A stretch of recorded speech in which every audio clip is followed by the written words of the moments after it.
Welcome to శిక్షణ portal. ఈ ఛానల్‌లో ఏపీ హిస్టరీకి సంబంధించి ప్రీవియస్ ఇయర్ ప్రశ్నలను మనం సిరీస్‌లో చేస్తున్నాం. సో, ఇది సెకండ్ వీడియో. ఈ వీడియోలో మరికొన్ని ఏపీ హిస్టరీ నుంచి ప్రీవియస్ ఇయర్ ప్రశ్నలు, వాటి సమాధానాలు, అలాగే విశ్లేషణ చూద్దాం. సో, ముందుగా క్రింది వానిలో దేని కారణంగా 1973లో ఆంధ్రప్రదేశ్‌లో రాష్ట్రపతి పాలన విధించబడింది? ప్రశ్న: క్రింది వానిలో దేని కారణంగా 1973లో ఆంధ్రప్రదేశ్‌లో రాష్ట్రపతి పాలన విధించబడింది? ఆప్షన్స్: తెలంగాణ ఉద్యమం, జయాంధ్ర ఉద్యమం, రాజకీయ అస్థిరత, రాజ్యాంగ యంత్రాల వైఫల్యం. సో, ఈ ప్రశ్నకు సరైన సమాధానం ఆప్షన్ 2 జై ఆంధ్ర ఉద్యమం. సో, దీనికి సంబంధించి కీ నోట్ ఏంటంటే, ఈ జై ఆంధ్ర ఉద్యమం ముఖ్యంగా సర్దారు గౌతు లచ్చన్న ప్రత్యేక ఆంధ్రప్రదేశ్ రాష్ట్రం ఏర్పడాలని డిమాండ్ చేస్తూ ఈ ఉద్యమాన్ని ప్రారంభిస్తారు. సో, ఈ ఉద్యమం ప్రారంభించడానికి ముఖ్య కారణం ఏంటంటే, 1972లో పివి నరసింహారావు గారు తీసుకొచ్చినటువంటి భూగరిష్ట పరిమితి చట్టం, అలాగే 1972లో రాజ్యాంగబద్ధమైన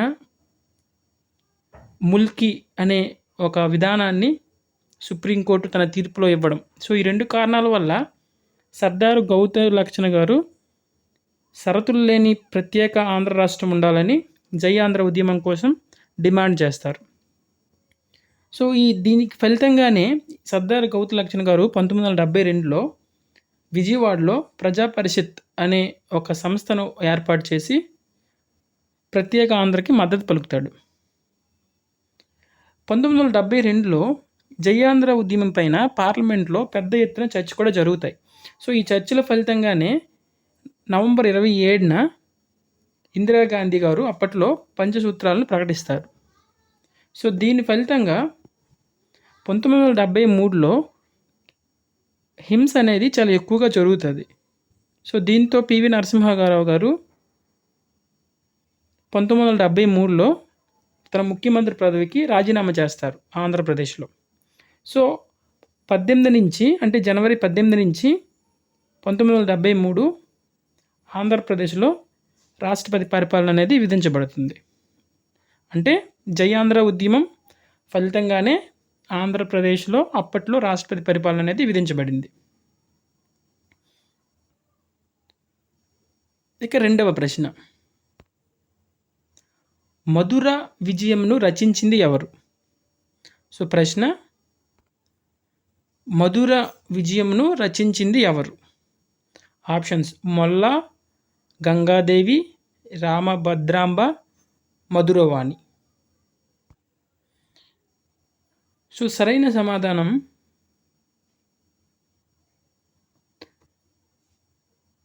మధుర విజయంను రచించింది ఎవరు? సో, దీనికి సంబంధించి ఈ మధుర విజయాన్ని ఎవరు రచిస్తారంటే Gangadevi. So, option is answer two. So, దీనికి సంబంధించి కీ నోట్ ఏంటంటే, బుక్కరాయల కాలంలో అప్పటి యువరాజు అయినటువంటి కంపన మధురని జయించి విజయనగర సామ్రాజ్యంలో విలీనం చేసేస్తారు.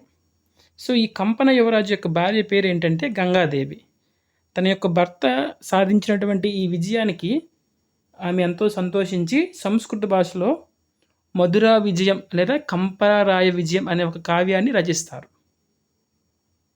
అంటే ఈ మధుర విజయం రచించింది ఎవరు అంటే గంగాదేవి.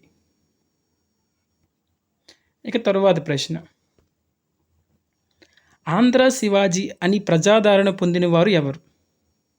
సో, శివాజీ అనే వ్యక్తి చరిత్రలో ఒక గొప్ప రాజు. సో, అలాగే ఆంధ్రప్రదేశ్లో ఆంధ్ర శివాజీ అనే ప్రజాదరణ పొందిన వ్యక్తి ఎవరు? సో, దీని options: option 1 Duggirala Gopalakrishnayya, 2 Kannekanti Hanumanthu, option 3 Konda Venkatappayya, option 4 P Veerayya Chowdary. So సరైన సమాధానం ఏంటంటే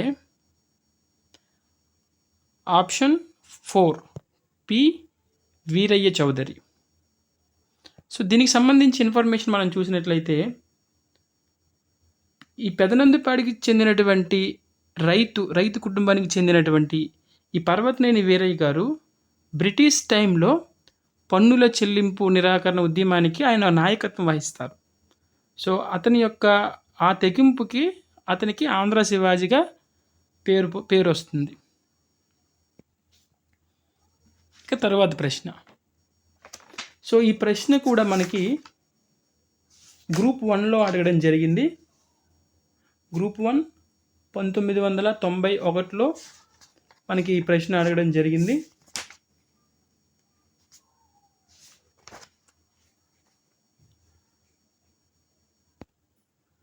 నెక్స్ట్, రాష్ట్ర కాంగ్రెస్ నాయకులు కర్నూలు సర్క్యులర్ను విడుదల చేసిన సందర్భం. సో కాంగ్రెస్ నాయకులు కర్నూలు సర్క్యులర్ అనే ఒక దాన్ని ఎప్పుడు అంటే ఏ ఉద్యమం సందర్భంగా విడుదల చేశారు? సో ఈ ప్రశ్నకి సరైన సమాధానం, సో ఆప్షన్స్ ముందు చూద్దాం. వందే మాతర ఉద్యమం, క్విట్ ఇండియా ఉద్యమం, ఉప్పు సత్యాగ్రహం, సహాయ నిరాకరణ ఉద్యమం. సో ఈ ప్రశ్న గ్రూప్ 1 2010లో అడగడం జరిగింది. సో సరైన సమాధానం ఏంటంటే క్విట్ ఇండియా ఉద్యమం. సో క్విట్ ఇండియా ఉద్యమంలో మనకి జూలై 29, 1942లో మచిలీపట్నంలో పట్టాభి సీతారామయ్య గారి ఇంట్లో ఒక సమావేశం అనేది జరుగుతుంది. అప్పుడు ఆ టైంలో కాంగ్రెస్ జనరల్ సెక్రటరీ అయినటువంటి కళా వెంకట్రావు గారు ఆంధ్ర సర్క్యులర్ని రూపొందించి దాన్ని కాంగ్రెస్ జిల్లా కార్యాలయానికి పంపిస్తారు. ఇది అప్పుడు పోలీసులకు కర్నూలు కార్యాలయంలో లభించడం వలన దాన్ని కర్నూలు సర్క్యులర్ అని కూడా అంటారు. ఈ యొక్క సర్క్యులర్లో ఏముంటుందంటే రైల్వే స్టేషన్లు, పోలీస్ స్టేషన్లు, పోస్ట్ ఆఫీసులు, ఇతర ప్రభుత్వ కార్యాలయాలను ధ్వంసం చేయడానికి సంబంధించినటువంటి కార్యక్రమాలన్నీ కూడా ఈ సర్క్యులర్లో వాళ్ళు రాస్తారు అప్పటి నాయకులు ఈ క్విట్ ఇండియా ఉద్యమం టైంలోనే. సో అందువలన దీనికి సరైన సమాధానం ఏంటంటే క్విట్ ఇండియా ఉద్యమం. ఈ క్విట్ ఇండియా ఉద్యమం టైంలోనే కర్నూలు సర్క్యులర్ని విడుదల చేయడం జరుగుతుంది. ఇక తరువాత ప్రశ్న. సో ఈ ప్రశ్న కూడా మనకి 2010 గ్రూప్ 1లో అడగడం జరిగింది. నృత్య రత్నావళిని జయాప సేనాని ఎవరి కాలంలో రచించారు? ఎవరి పరిపాలనా కాలంలో రచించారు?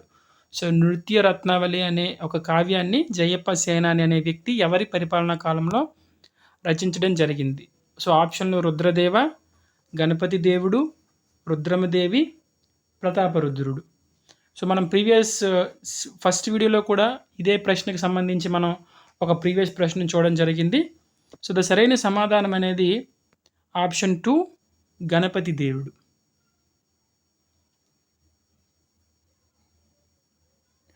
దీనికి సంబంధించి ఎక్స్ప్లెనేషన్ ఏంటంటే ఈ గణపతి దేవుడు జయపి సేనాని అతన్ని గజసాహినిగా రాజప్రతినిధిగా నియమిస్తాడు. ఈ జయపి సేనాని సంస్కృతంలో నృత్య రత్నావళి, గీత రత్నావళి, వాద్య రత్నావళి అనే ఈ 3 రత్నావళి అనే పేర్లతో 3 గ్రంథాలు రచిస్తాడు. దీంతోపాటు అనేక నృత్య రీతులకు సంబంధించిన కావ్యాలను కూడా ఈ జయపి సేనాని అనే వ్యక్తి రచించడం జరుగుతుంది. సో దీనికి సరైన సమాధానం గణపతి దేవుడు. అంటే గణపతి దేవుడు పరిపాలనా కాలంలో ఈ జయపి సేనాని అనే వ్యక్తి నృత్య రత్నావళి అనే ఈ యొక్క కావ్యాన్ని రచించడం జరుగుతుంది. ఇక తరువాత ప్రశ్న. సో ఈ ప్రశ్న కూడా మనకి 2010 గ్రూప్ 1లో అడగడం జరిగింది. వివాహ పన్ను పూర్తిగా ఉపసంహరించుకున్న విజయనగర రాజు. అంటే అప్పట్లో మనకి వివాహానికి కూడా పన్ను ఉండేది. సో ఆ పన్నును పూర్తిగా ఉపసంహరించుకున్న విజయనగర రాజు ఎవరు? సో ఆప్షన్స్ వచ్చి కృష్ణదేవరాయలు, రెండో దేవరాయలు, అచ్యుత దేవరాయలు, అచ్యుతరాయలు, సదాశివరాయలు. సో మీకు ఆప్షన్ ఆల్రెడీ ఇవ్వడం జరిగింది. సో సరైన సమాధానం ఏంటంటే, సో మనందరికీ తెలుసు కృష్ణదేవరాయలు గారు గొప్ప గొప్ప పనులు చేయడం జరిగింది అప్పట్లో. సో సరైన సమాధానం ఏంటంటే కృష్ణదేవరాయలు. సో కృష్ణదేవరాయలు గారే వివాహ పన్నుని పూర్తిగా తను పరిపాలిస్తున్న సమయంలో ఉపసంహరించుకోవడం అనేది జరిగింది.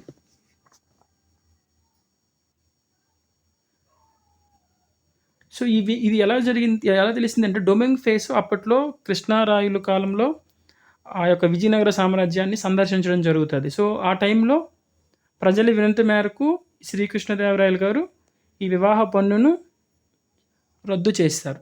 సో ఆ విషయము మనకి ఈయన యొక్క ఈ డొమింగ్ ఫేస్ అనే వ్యక్తి యొక్క రచనల ద్వారా, ఈయన ఒక విదేశీ యాత్రికుడు, సో ఆయన ద్వారా మనకి తెలుస్తుంది. ఇక తరువాత ప్రశ్న, ఇది మనకి 2008లో అడగడం జరిగింది గ్రూప్ 1లో.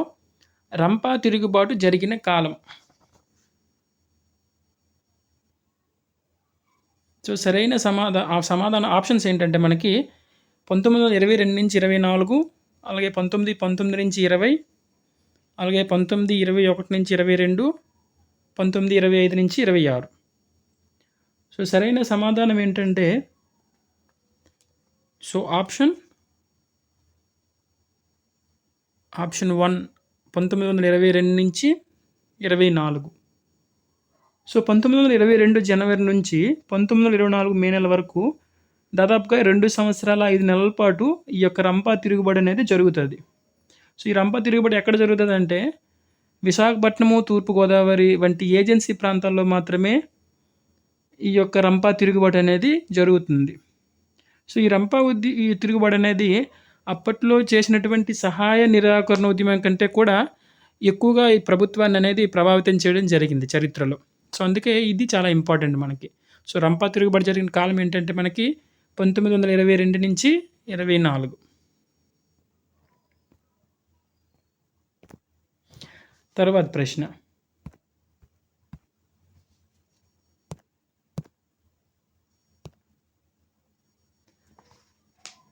దక్షిణ విజయనగర రాజులకు ప్రధాన విరోధులైన సుల్తానులు ఎవరు?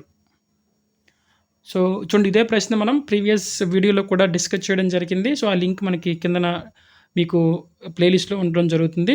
సో మనకి ఇవి ప్రీవియస్ ఇయర్ ప్రశ్నలు కాబట్టి తరచుగా అవే మనకి రిపీట్ అవుతాయి, బట్ డిఫరెంట్గా అడుగుతారు. సో ప్రశ్న చూడండి, దక్షిణ విజయనగర రాజులకు ప్రధాన విరోధులైన సుల్తానులు ఎవరు? మనకి రాక్షస తంగడి యుద్ధము లేదా తల్లికోట యుద్ధం అనేది వాటి గురించి మనం ప్రీవియస్గా డిస్కస్ చేయడం జరిగింది. సో వీళ్ళకి సంబంధించి అంటే మనకి ఆప్షన్స్ ఆల్రెడీ ఆన్సర్ తెలుసు, ప్రీవియస్గా వీడియోలు చూసిన వాళ్ళు ఈజీగా ఆన్సర్ చెప్పేస్తారు మనకి. సో దీని యొక్క సరైన సమాధానం, సో ముందు ఆప్షన్స్ చూద్దాం.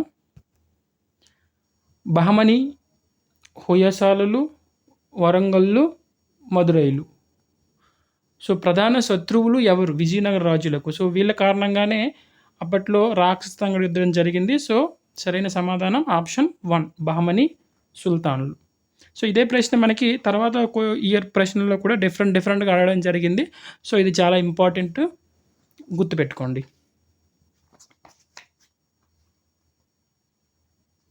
ఈ విజయనగర రాజులైనటువంటి విజయనగర కృష్ణదేవర రాజులు వాళ్ళకి, అలాగే ఈ బహమనీయులకు, వీళ్ళు ఈ కృష్ణా తుంగభద్ర అంతర్వేదికి సంబంధించి ఏదైతే ఏరియా ఉంటుందో, సో ఆ ఏరియాని తీసుకోవడం, ఆ ఏరియా కోసం అనేది వీళ్ళకి ఘర్షణలు అనేవి అప్పట్లో జరిగేవి. సో వాటిని మనం బహమనీకులకున్న విజయనగరాలకు సంబంధించిన యుద్ధాలన్నీ కూడా మెయిన్ ఆ యొక్క భూభాగం కోసమనే మనకి చరిత్రలో జరగడం అనేది మనం చూస్తూ ఉన్నాం. సో ఇది మనకి గ్రూప్ 1 2008లో అడిగారు. ఇదే ప్రశ్న మనకి డిఫరెంట్గా ప్రీవియస్ ఇయర్ వేరే పేపర్స్లో కూడా మనకి అడగడం జరిగింది. ఇక తర్వాత ప్రశ్న, విజయనగర సామ్రాజ్యం నందలి పరిపాలనాధికార శ్రేణి. సో ఇది కూడా మనకి విజయనగర సామ్రాజ్యానికి సంబంధించిన ప్రశ్నే. సో ఆ సామ్రాజ్యంలో పరిపాలనాధికారి శ్రేణి అడుగుతున్నారు మనకి. సో దీనికి సరైన సమాధానం ఏంటంటే ఆప్షన్స్ నాయక, option 2 Amaranayaka, option 3 ఆయగారులు, option 4 దండనాయకులు. So సరైన సమాధానం ఏంటంటే ఆప్షన్ ఆప్షన్ 2 అమరనాయికలు. సో విజయనగర సామ్రాజ్యం తన యొక్క మొత్తం సామ్రాజ్యాన్ని రాజ్యాలుగా అలాగే మండలాలుగా విభజించి పరిపాలించేవారు. సో ప్రతి రాజ్యానికి నాయక అనే మిలిటరీ గవర్నర్లు ఉండేవాళ్ళు. సో అలాగే అందులో కొంత భాగాన్ని చక్రవర్తికి చెల్లించి వాటితో చక్రవర్తి కోసం సైన్యాన్ని వాళ్ళు నిర్వహించేవారు. సో అటువంటి వాళ్ళని ఏమంటారంటే అక్కడ ఆ పరిపాలనాధికారిని అమరనాయకులు అని అంటారు.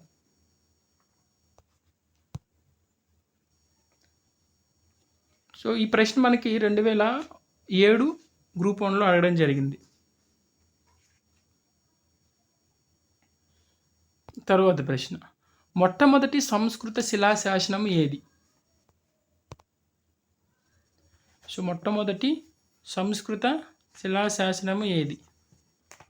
ఆప్షన్స్: జునాగఢ్ శిలాశాసనం, నాసిక్ శిలాశాసనం, హాతిగుంప శిలాశాసనం, ఉత్తర మేరూరు శిలాశాసనం. సో సరైన సమాధానం జునాగఢ్ శిలాశాసనం. ఆన్సర్ 1 జునాగఢ్ శిలాశాసనం. సో దీనికి సంబంధించి నోట్స్ ఏంటంటే మనకి కీ నోటు, మధ్యప్రదేశ్లో ఉన్నటువంటి ఉజ్జాయిని రాజధానిగా మాల్వా అలాగే గుజరాత్కి సంబంధించి కార్దమాక వంశాలు అనేవి పరిపాలించేవి. రుద్రదమనుడు మనకి అందరికంటే గొప్పవాడు అప్పట్లో ఉన్నటువంటి రాజుల్లో.